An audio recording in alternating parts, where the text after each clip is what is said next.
Welcome to the Divorce Survival Guide podcast, where we have open and honest conversations about co-parenting, separation, divorce, and the hardest question of all, should you stay or should you go? I'm Kate Anthony, your divorce survival guide, and I'm here to help you navigate some of the roughest waters you've ever swum in and answer some of your toughest questions. I've been to hell and back, and now it's my mission in life to help you get to the other side of this process with your sanity and your heart intact.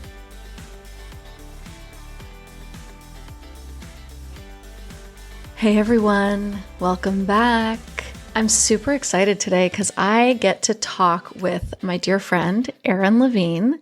She is the founder and CEO of Hello Divorce. And today we're talking about the future of no-fault divorce and why the push to get rid of no-fault divorce is really terrifying, especially for women. No-fault divorce has helped women leave unsafe marriages.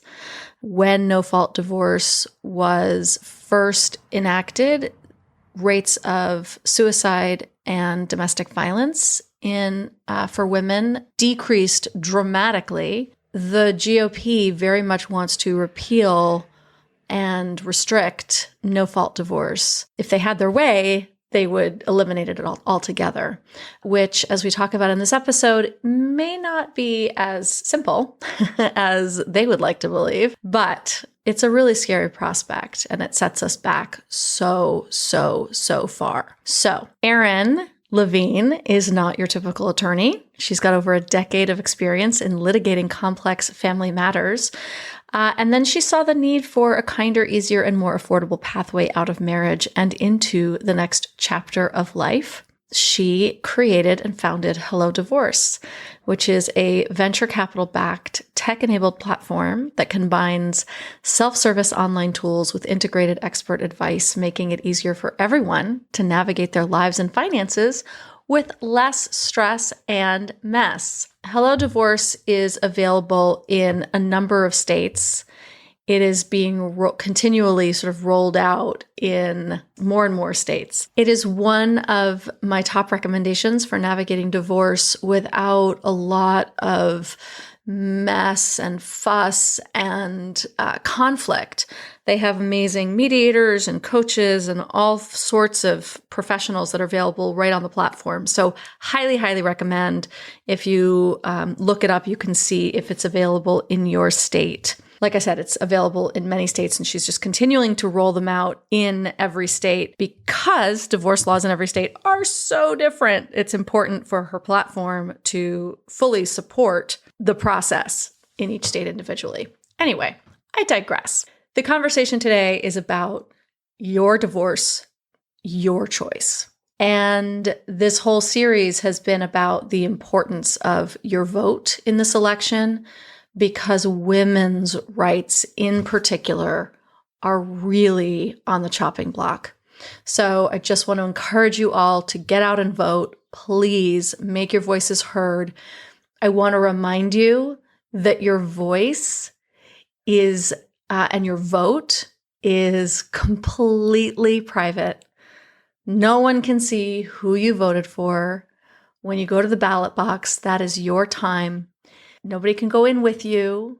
If you're voting by mail, you can do it in the bathroom and then seal it on up.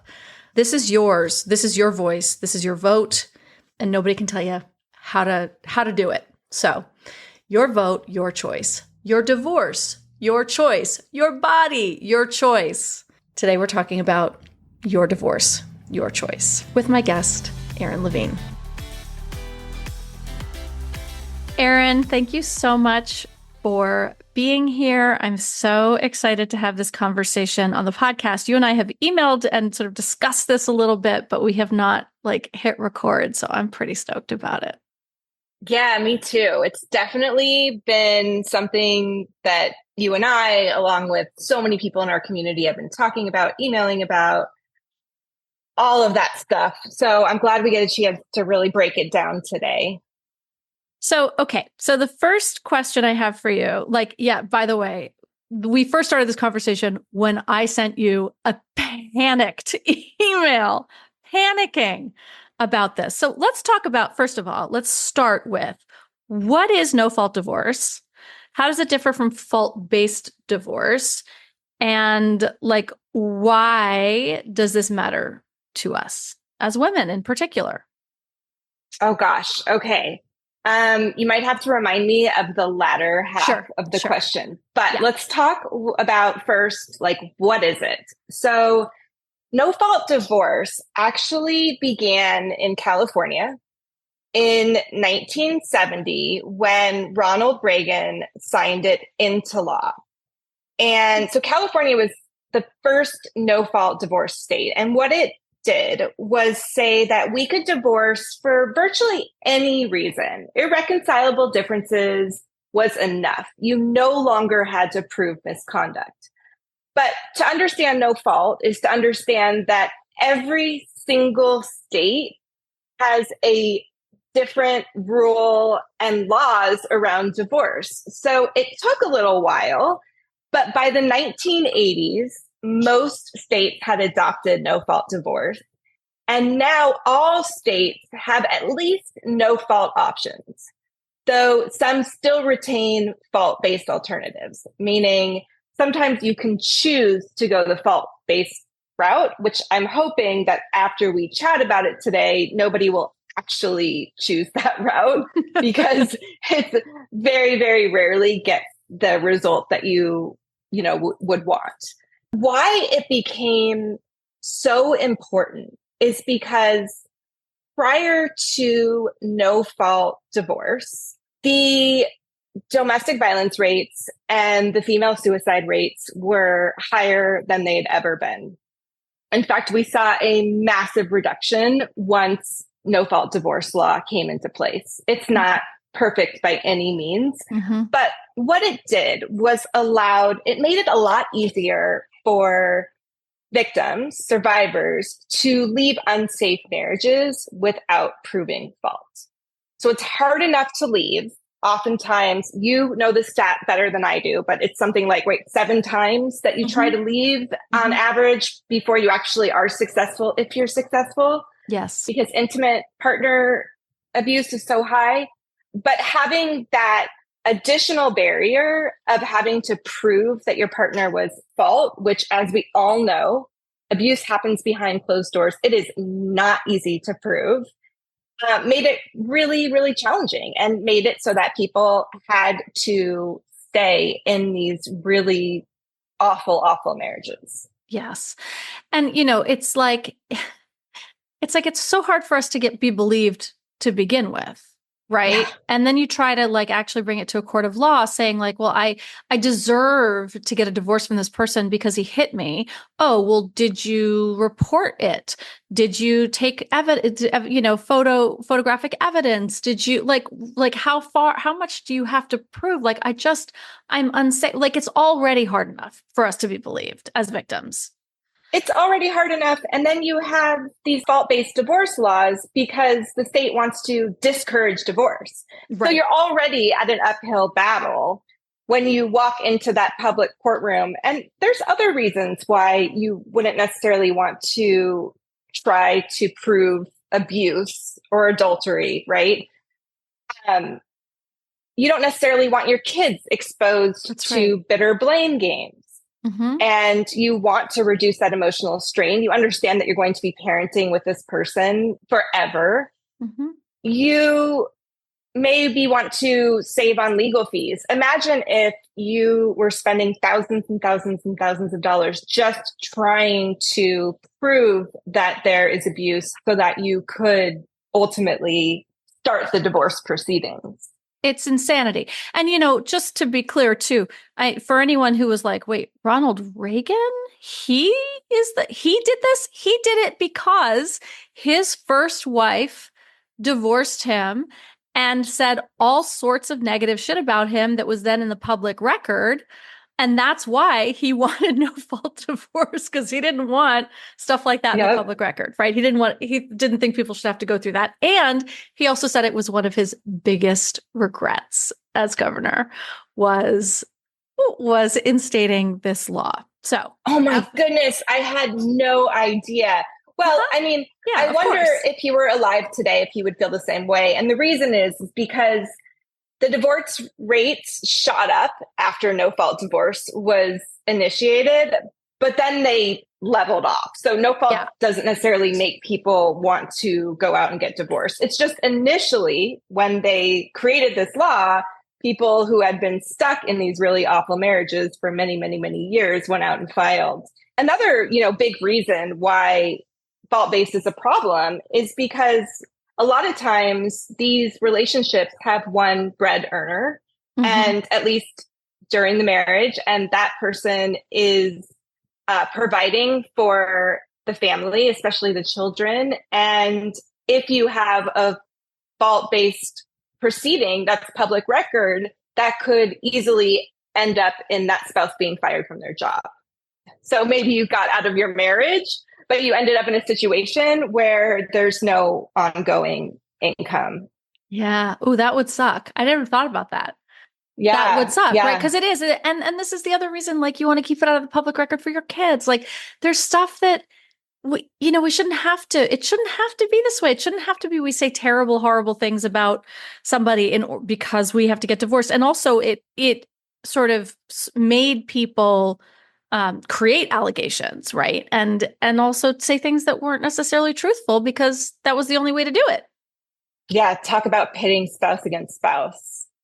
You have to make your spouse into a terrible human being, even if they aren't necessarily that, just to get out of marriage. And in a fault based divorce, the spouse filing has to provide evidence of this wrongdoing. So, adultery, abuse, a lot of times it was adultery, but as we all know, sometimes that's just the straw that broke their camel's back. That's not the real or main reason why somebody is getting divorced.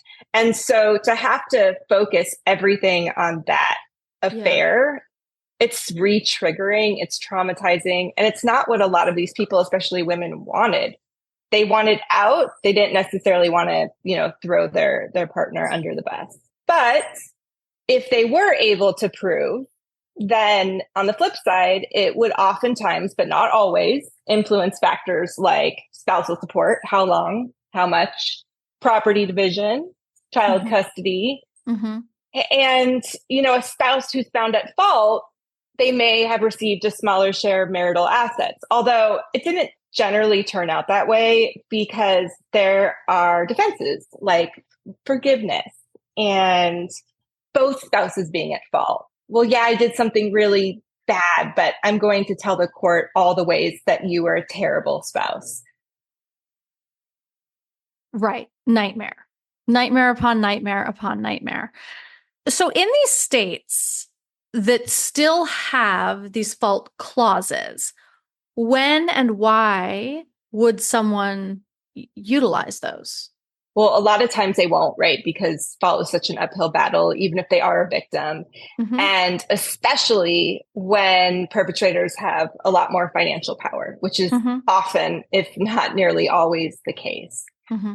Well, there's a couple different fault-based divorce systems that still exist. Okay. Yeah. So have you heard of covenant marriages? Yes, I have. Let's talk about that. What is that?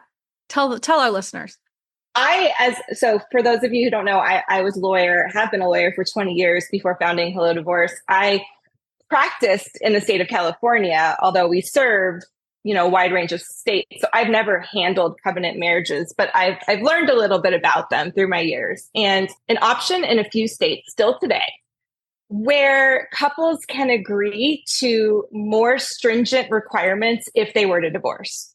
So they enter into a covenant marriage and they say, if we ever get divorced, it's going to be really, really hard. The idea is to discourage divorce, make it a lot harder to dissolve their marriage. Which, by the way, So, it doesn't need to be yes, any harder than it is. it's It's so hard. already so hard. It's God. so, so hard. I mean, taking out the emotional and financial and logistical challenges, you've got a process that on average takes 12 to 18 months and costs easily $20,000 per person. It is Mm-hmm. hard. No fault divorce, let's be clear, did not make divorce easy. Right. It just took out another massive impediment. Okay. Right. So So covenant marriages. Covenant marriages. So these Makes it are even states harder. like Louisiana, Arizona, Arkansas. And what it requires in some of these states are undergoing premarital counseling and agreeing to very limited grounds for divorce, like adultery, abuse, or felony convictions. Oh, that's So nice of them. if you enter into a covenant marriage, no fault divorce isn't an option.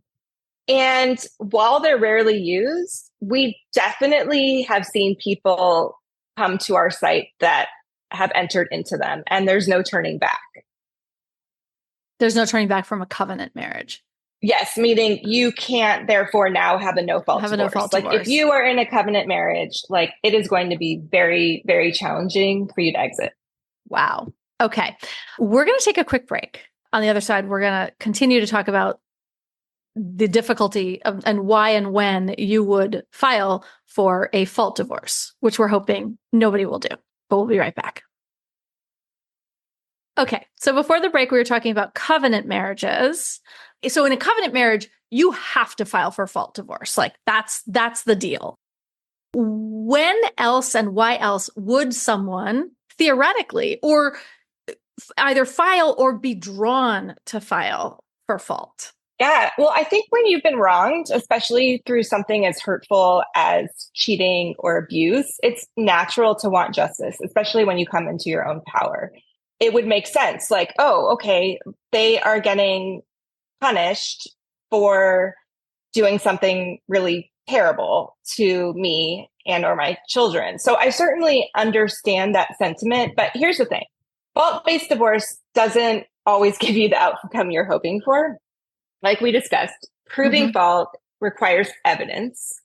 It's emotionally exhaustive. It's legally expensive. Either you have a lawyer, who, by the way, very few lawyers do fault-based divorce, or you are doing it on your own. And if you're doing it on your own, no matter what state you are in, you are held to the same standards as lawyers. It is very, very challenging. So even if you're able to prove it, many states don't heavily factor that in to property division or child custody. Right. So what's the point? Well, and also, like, it's a good way, and you could talk about this for days, of focusing on everything that went wrong in your life and your marriage instead of setting yourself up for your next best chapter. That's right. That's right. It's like at the end of the day, you get a stamp from the court that says you were right, they were wrong. Right. But at what cost? At what cost? And if you're lucky, like it and if you're generally lucky, doesn't happen. Like it is very, very hard to prove these things. And again, it's public record. Like your kids could get their hands on these documents when they're an adult or even before. I've seen that happen as well. So it's not that hard anymore, unfortunately, to get some of these documents. So I think if that is what's going on in your head, I would see whether or not you might be able to use their behavior as leverage in settlement negotiations, even in a no-fault system. Like I've seen that a lot. No matter what who your judge is and what type of proceeding you have, the family courts are not there to punish spouses. Their goal is really to focus on fair division and what is in the best interest of the children. But there are certain scenarios where you can gain leverage if your spouse is really, really naughty. So as an example, if your spouse went out and racked up a ton of credit card debt, buying jewelry or taking his or her, we'll just say to make it easy, his mistress out on vacation and restaurants, then of course, like you might be able to recover that money and then some, like attorney's fees. Right. Right. And that would really be one of the only times I think that it would be, if it would really, really affect the outcome favorably for you. Right. Right. Yeah. I mean, and when you see this outpouring of support for fault-based divorce, it is not to make the divorce process more fair. It is not to ensure, they never say it's like to ensure that the wronged spouse gets all the orders and everything that they deserve. Like, that is not the reason why they are pushing for it. So one of the reasons we're having this conversation, and one of the reasons that I emailed you in a panic, was that the GOP is really in favor of eliminating no-fault divorce. And so you said, like, when they're advocating for fault divorce, really what they're advocating for is the elimination of no-fault divorce, right? And it's not about having a better outcome. It is like, so what is the reasoning that these people give for supporting and wanting fault divorce over no fault? They want to keep their spouses in the marriage. Mm-hmm. They want to limit the autonomy of women and how we walk through the world. About 70% of divorces are initiated by women. So, and in college educated women, it's 85 to 90% of the time as well. So women are filing. If you look at a lot of these people that are pushing hard for fault-based divorce, it's because their spouse filed, or they were, what they'll say, dragged through a really, really messy divorce. But what they say, I like, just as an example, I think most of us know about the JD Vance's, comments that have resurfaced that he said in 2022, where he said, people have gotten used to swapping spouses like they changed their underwear, resulting in a lot of very, very real family dysfunction that's making our kids unhappy. That to me is so wrong.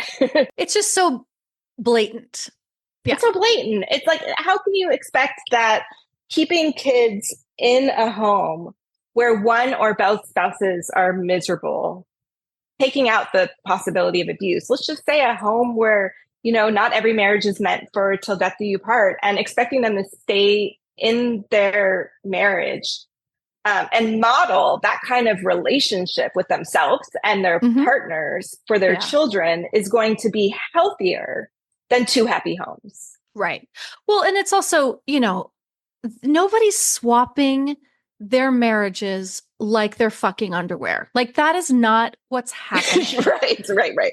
That's not what's happening. Like, literally, that's not what's happening. The idea that no fault divorce it makes it so easy, going back to our initial point at the top of the show, that it makes it so easy to get divorced that you can just sort of, wake up one day and just decide you're done. And then, like, that is not what happens. Most people who get divorced have been agonizing over this for an average of 2 years. Most people that I know have been agonizing over it for like 4 to 5. This is not something that anybody takes lightly. Nobody fucking wants this. No one wakes up in the morning and says, I want a divorce, and then goes out and files it and it's done the next day. Like, this is a very considered decision. And our research, our polls that we've done with thousands of people on Instagram and with our own clientele really match up with what you're saying. Most people on average are trying to save their marriage, considering it, thinking about it, agonizing over it for 2 to 5 years before they file. Not longer, but that is our average. Right. I like, at least like with the National Center for Men, this men's rights group, at least they tell us what it is, why they want no fault divorce to go away. And they say it's because no fault divorce has become a disaster for men, since most breakups are initiated by women. Oh, well, at least they're right. At least they're honest. Yep, at least they're honest, right? Right. It's not, hey, men, we need to work harder at how we're showing up in our relationships. It's let's eliminate the out that they have so that they can't keep doing this to us. Right. Because that always works, right? Exerting more control and fear and making people feel shameful about their decisions is always really helpful to our society. Exactly. And as you said, when women didn't have this option, there were higher rates of suicide. Yeah. Right. And domestic violence. And domestic violence, because our only way out for some women, the only way out was death.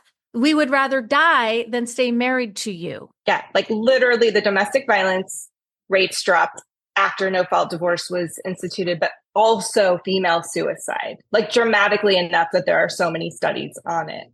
Mm-hmm. No fault divorce makes women safer. They say that they don't want no fault divorce because they're tired of us leaving them. Yeah, they're They're not tired. interested in why we're leaving them. They don't want us to leave them. They want to make it harder. And like everything else, they want power and control over our autonomy. That's right.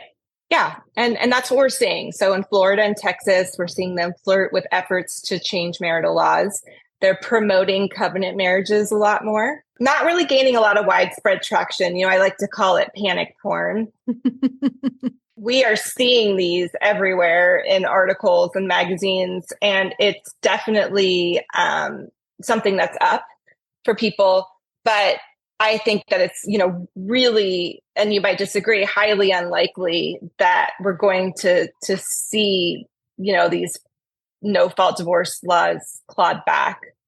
Primarily because if you look at the stats, if you look at how people feel about no fault divorce, it's like unanimous across party lines that, well, 70% of people across party lines support no fault divorce. So it makes any effort to overturn it, it's going to be unpopular and very politically tricky. And if you look at polling from like YouGov, you'll see something like 66% of Americans oppose making divorce harder to obtain. And even religious communities, the majority say publicly that they don't want divorce restrictions tightened. Okay.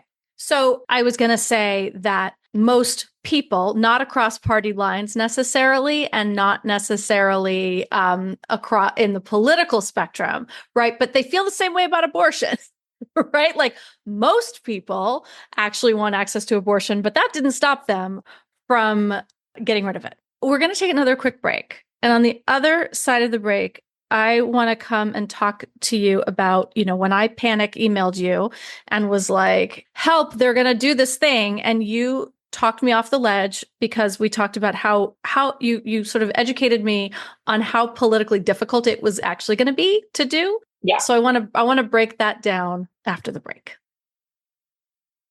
Okay, we are back and we're going to talk now about how hard it would actually be to change these divorce laws across all the states, repeal no fault divorce entirely. Help us not panic, Erin. Okay. Well, one thing that helps no fault a lot is that family law is a state by state thing.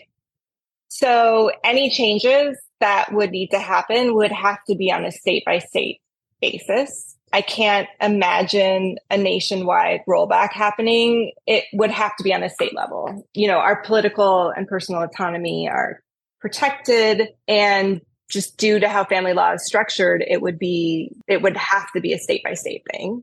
You've got the states that are already like, let's do this, right? Would it have to be voted on? Like, how does it work? Because, we're rolling back abortion rights in every state, right? We're leaving it up to the states now. And the states are like, okay. Right. But so you have to ask yourself, like, why would they bring something that is so controversial and for the most part widely accepted across all of their constituents in front of the legislature? Like they'd have to, like, every state has a different way for passing laws. Why would they prioritize that? And nobody has. Like, we've seen a few very loud voices, but we haven't seen any unified political push. So we've seen a lot of Republicans talking about it, a lot of noise, but we also know that there isn't a unified stance on this for Republicans. The changing of the law would be a really tough sell. There isn't any party that's adopted a policy recommending to eliminate no fault. So they would really be standing on their own. I mean, I don't trust it because I would have thought the same thing about abortion, but here we are. So I'm still a little like, yeah. Abortion has always been controversial. Yeah. No fault divorce has really been like a legal and a cultural norm since the 70s. Right. Right. And it's deeply embedded into our legal and social fabric. It only gets stronger with every year. We are seeing a massive trend towards divorces that aren't those really ugly, messy, terrible divorces that they all used to be. Right. We have that is true. I mean, I will agree with you there that there is definitely since, Chris Martin and Gwyneth Paltrow, God bless them, started the trend Yeah. of that we really have done this conscious uncoupling as much as we can, the Yeah. system still kind of favors a little bit of or the people who are profiting off of the system will still favor a little bit of contention and combativeness, but overall we have a fairly strong cultural understanding that divorce is something that we can just do. If no fault divorce were to be eliminated, right, or restricted in some way, what kind of legal and social consequences would we see? Do you imagine? Let's just like worst case scenario, this actually happens. I definitely think we'd see domestic violence, female suicide, mental health issues rise, just like we saw them drop when no fault divorce became the mainstay. Mm-hmm.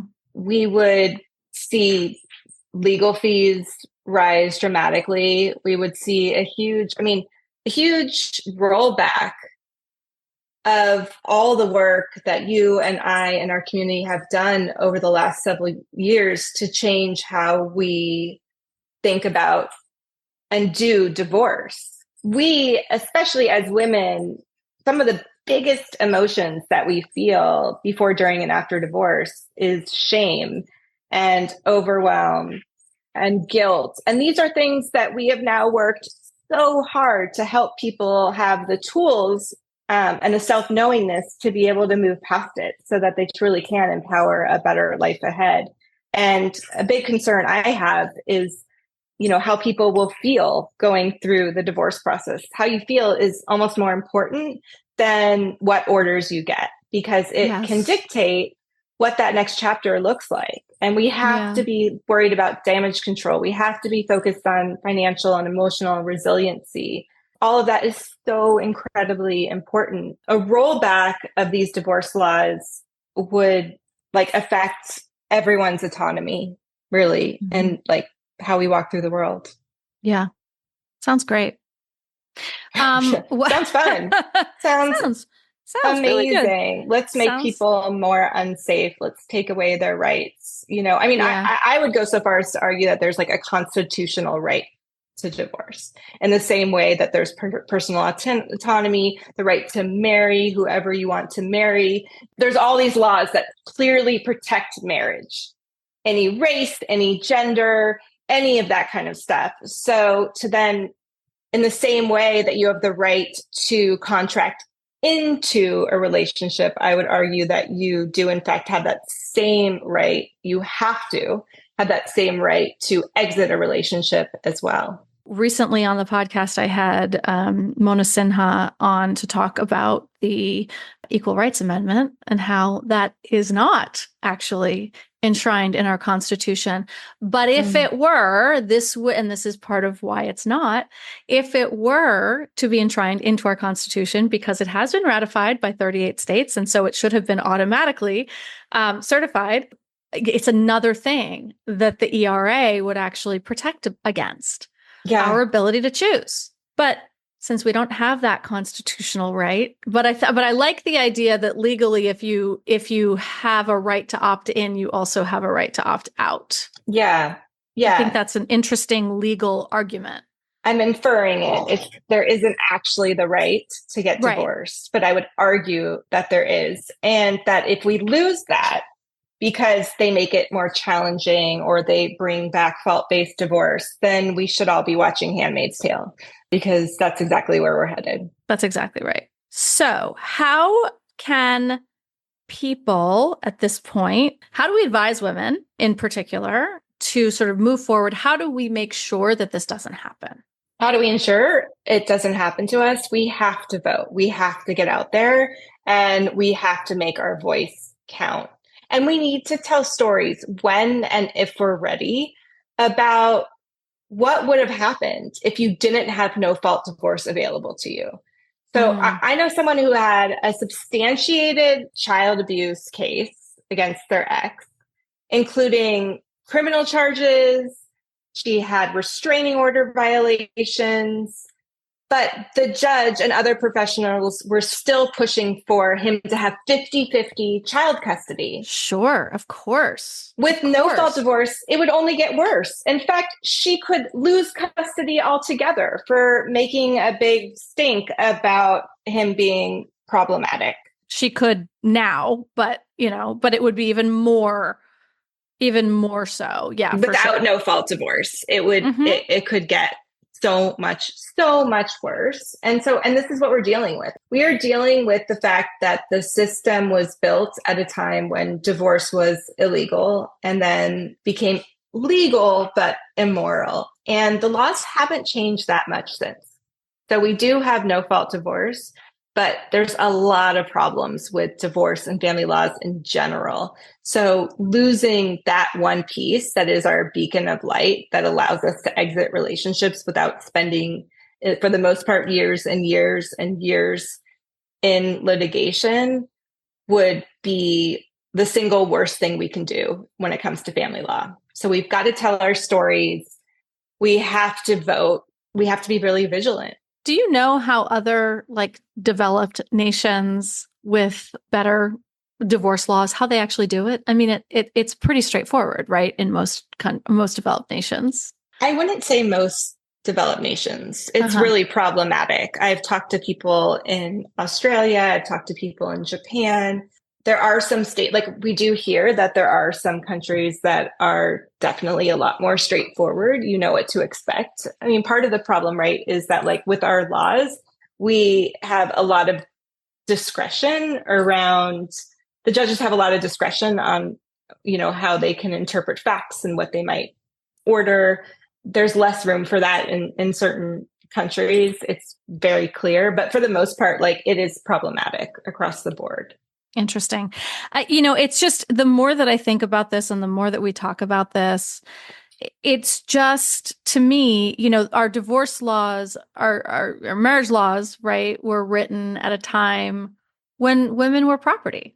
And that is sort of, to me, the whole evolution of this process has been giving women choice, because it's mostly us that are filing.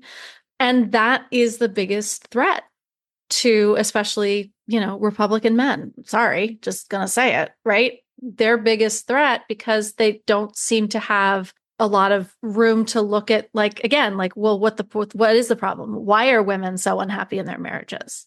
Right. Right. We're not going to do anything about it. We're just going to make it so you can't leave.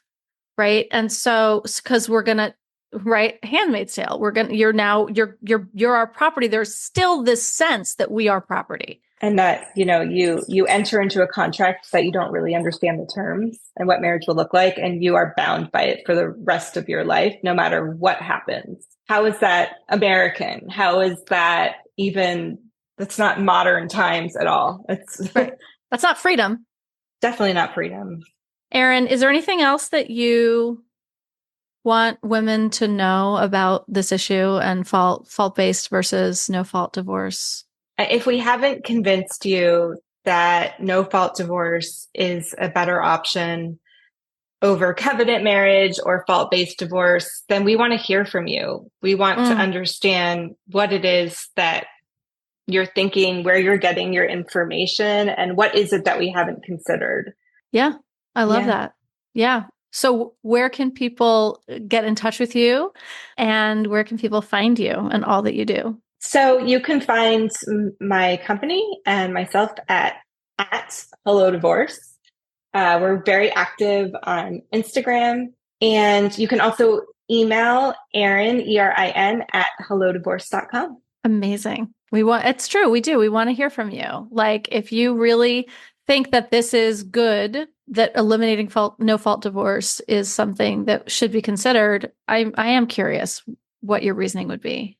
Certainly after listening to this. Yeah. Mm-hmm. Exactly. I haven't heard one cognizant argument. I haven't heard yet one real argument as to why it makes sense. And what we do know is safer exits for women, reduce domestic violence, protects children, boosts women's financial independence. When women can move on faster and avoid these long, legal, ugly battles, it's better for co-parenting when there's less hostility. It's smoother transitions when you don't need to throw your spouse under the bus and say everything that has ever gone wrong in the hope that maybe the court will let you get divorced. Right. It removes gender bias by no longer forcing women to justify leaving unhappy marriages. And it streamlines divorce in that it paved the way for companies like mine to help make divorce quicker, easier, cheaper, still a bear, but a little bit easier during a really challenging life transition. So help me understand the other side. Erin, thank you so much for coming on and having this conversation. It's really important. Thank you. Anytime. Thanks for tuning in to another episode of the Divorce Survival Guide podcast. If you like what you hear, head on over to Apple Podcasts or wherever you listen in and leave me a review. And don't forget to follow me on Instagram at the Divorce Survival Guide. I'll see you next time, and until then, remember, you, my love, deserve to be happy.